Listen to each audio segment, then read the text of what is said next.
This chapter will introduce us to some calculations about masses and percentage of reactant in chemical reaction. So we need to understand some factors first. So I will rather call them laws. So, but before I state the laws, in any chemical reaction, suppose you are reacting A with B to give you C.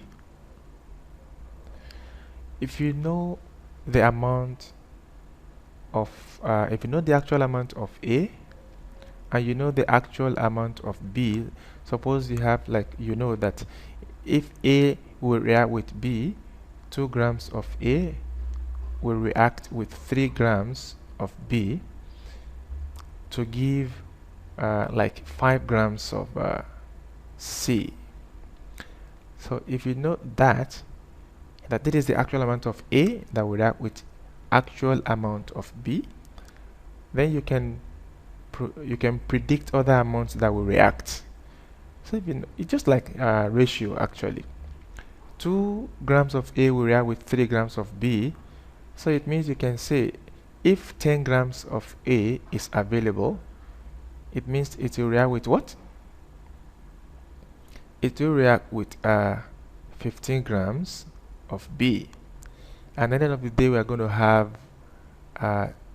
25 grams of we're going to have 25 grams of C.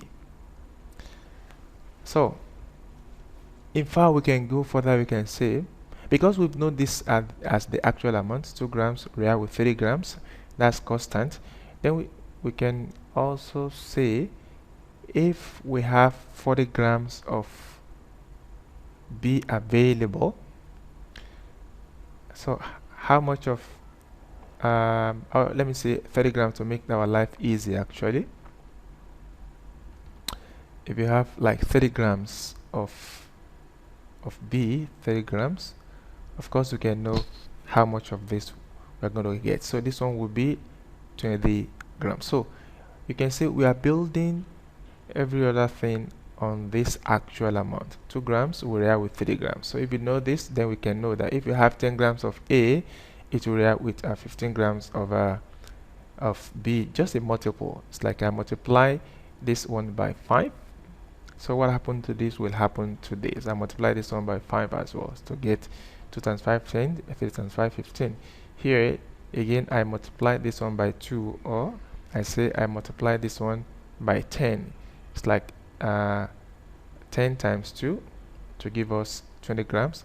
So what happened to this will happen to this as well, 15 times 2 to give us 30 grams. So that is the first one. Then you can also predict, or you can say how much a product will form. Of course you can see, because 2 grams of A react with 3 grams of B, of course it will give us 5 grams of C.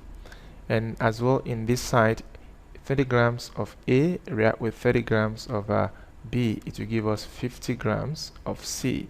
And same thing goes for this. This is 25 grams. So these explanations are governed by 2 laws. So the first law says element react. The first one says element always react in the same ratio to form a given compound. So that's the first law, and we've seen it here. The ratio is 2 to 3, and it will follow 2 to 3. This is also 2 to 3. This is also 2 to 3. We can, if you divide this one by if you divide it by 5, it will give us 2. If you divide this one by 5 as well, it will give you 3. If you divide this one by 10, it will give you 2. If you divide this one by 10 as well, it will give you 3. So elements always react in the same ratio to form a given compound.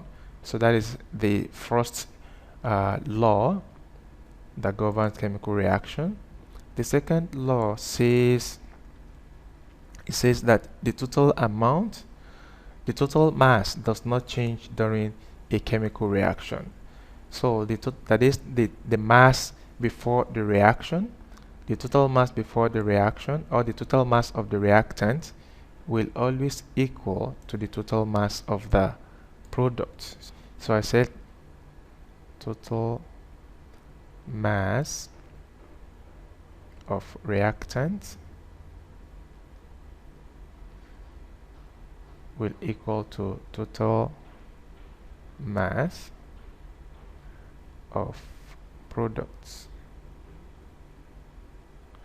So those are the two laws. So we're going to use these two laws to do some calculations.